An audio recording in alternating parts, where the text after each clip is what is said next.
একটি শিশুর জন্ম, যা শুধু একটি পরিবার নয়, বদলে দিতে পারে পুরো দেশের চিকিৎসা বিজ্ঞানের ইতিহাস। ভাবতো, সালটা 1978। বিশ্ব তখন প্রথমবার শুনেছে টেস্ট টিউব বেবি শব্দটা। আর ঠিক সেই সময়েই ভারতে একজন বাঙালি চিকিৎসক নীরবে কাজ করে যাচ্ছিলেন, ডক্টর সুভাষ মুখোপাধ্যায়। কিন্তু শুরু করার আগে একটা জিনিস আমরা বুঝে নিই যে আইভিএফ জিনিসটা কি।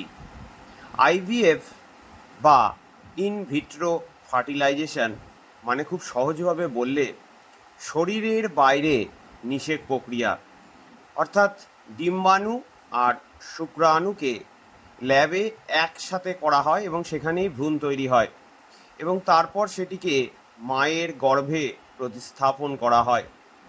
এটা মূলত সেই সব দম্পতিদের জন্য যারা স্বাভাবিকভাবে সন্তান ধারণ করতে পারেন না। এবার আসি বিশ্ব ইতিহাসে।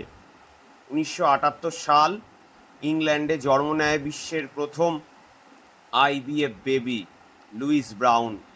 এই ঘটনাটা পুরো পৃথিবীতে চিকিৎসা বিজ্ঞানের এক বিশাল বিপ্লব এনে দেয়।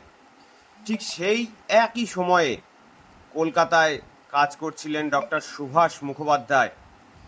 তিনি ছিলেন একজন অত্যন্ত দক্ষ চিকিৎসক এবং গবেষক, কিন্তু তার কাছে ছিল না আধুনিক ল্যাব, না ছিল উন্নত যন্ত্রপাতি। তবুও তিনি হাল ছাড়েননি। তিনি নিজের মতো করে সম্পূর্ণ দেশীয় পদ্ধতিতে আইভিএফ নিয়ে গবেষণা করা শুরু করলেন এবং 1978 সালেই তিনি দাবি করেন ভারতের প্রথম টেস্ট টিউব বেবি জন্ম নিয়েছে। এটা ছিল এক ঐতিহাসিক মুহূর্ত, কিন্তু গল্পটি এখানেই শেষ নয়। দুর্ভাগ্যজনকভাবে তার এই কাজকে সেই সময় যথাযথভাবে স্বীকৃতি দেওয়া হয়নি। অনেক প্রশাসনিক জটিলতা, সন্দেহ আর বিতর্কের কারণে তার গবেষণা পিছিয়ে যায়। আর একজন বিজ্ঞানীর জন্য এটা ছিল ভীষণ কঠিন একটি সময়। ভাবতো, তুমি এমন একটা আবিষ্কার করছো যা ইতিহাস, সময় বদলে দিতে পারে, কিন্তু তোমার কাজকেই যদি কেউ বিশ্বাস না করে। পরবর্তীতে সময়ের সাথে সাথে অনেক গবেষক স্বীকার করেন তার কাজ সত্যিই ছিল যুগান্তকারী।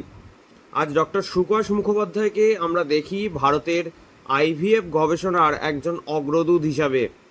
তিনি আমাদের একটা বড় শিক্ষা দিয়ে গেছেন। বিজ্ঞান শুধু আবিষ্কার নয়, অনেক সময় এটা সত্য প্রতিষ্ঠার লড়াইও। ডক্টর সুভাষ মুখোপাধ্যায় হয়তো তখন যথাযথ স্বীকৃতি পাননি, কিন্তু ইতিহাস জানে কে আগে পথ দেখিয়েছিল। আর এই কারণেই তার নাম আজও ভারতীয় চিকিৎসা বিজ্ঞানের ইতিহাসে গভীরভাবে লেখা আছে।